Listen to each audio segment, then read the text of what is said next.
जय भीम. नमो बुद्धाय. आजच्या या सम्राट अशोककालीन धम्मलिपीच्या वर्गामध्ये आपल्या सर्व विद्यार्थ्यांचे सहर्ष स्वागत आहे. काल आपण धम्मलिपीबद्दल काही नियम अभ्यासले, तर आजपासून आपण धम्मलिपीच्या स्वरांपासून सुरुवात करत आहोत. काल सांगितल्याप्रमाणे धम्मलिपीमध्ये कच्छयन व्याकरणानुसार 8 स्वर आहेत आणि मोगलयान व्याकरणानुसार 10 स्वर आहेत. तर ते आज आपण अभ्यासूया.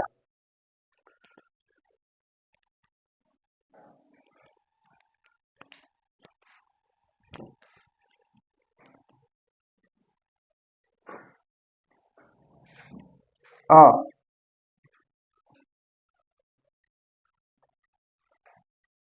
आ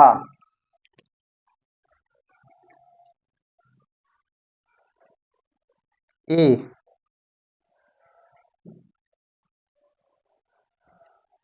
ई यानंतर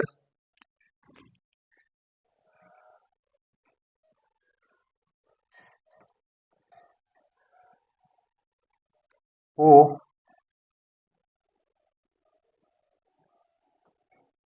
ओ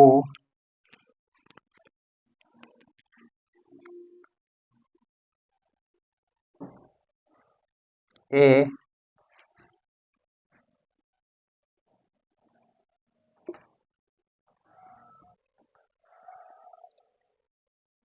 ए ऐ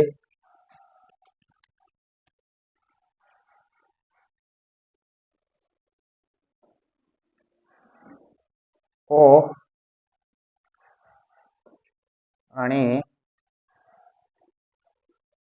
औ. तर हे आपण देवनागरी लिपीमध्ये लिहिलं गेलंय. तर हे आता आपण धम्मलिपीमध्ये कशा प्रकारे लिहायचं. अ अ आहे आ इंग्लिश मधला उलटा के हा झाला आपल्या धम्मलिपीतील अ झाला. त्यानंतर आ. धम्मलिपीमध्ये काना देण्यासाठी आपण शिरोभागामधून उजवीकडे एक रेष ओढली की तो काना होतो. अ अ नंतर आ. आ म्हणजे काय, अ ला कानाच आहे म्हणून अ काढायचा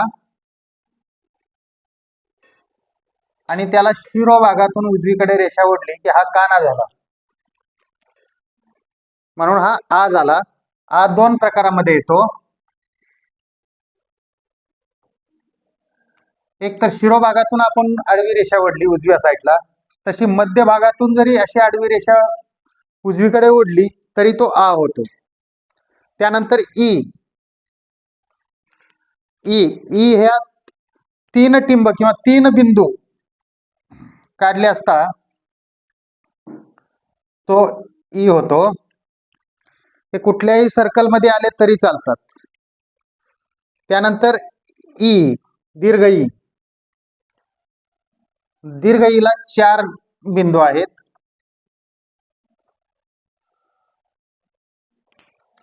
असे 4 बिंदू काढले की हा ई होतो. त्यानंतर ऊ.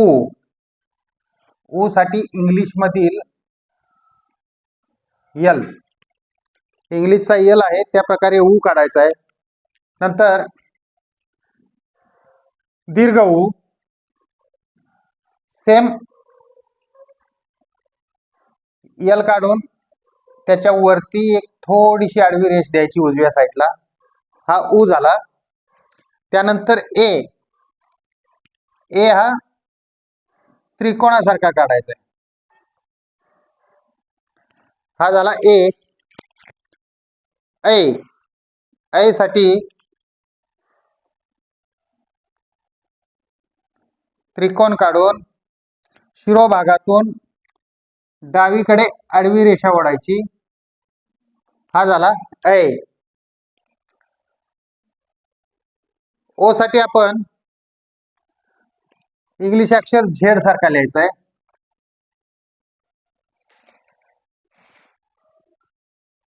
झेड.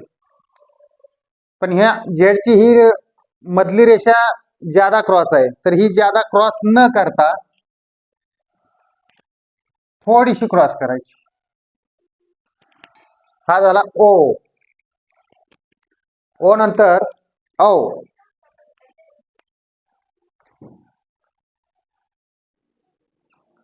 औ काढताना त्याच्यावरती उजव्या साईडला थोडी आडवी रेषा द्या. हा झाला ओ. तर अशा प्रकारे हा स्वरांचा अभ्यासाचा आपला पूर्ण झालेला आहे.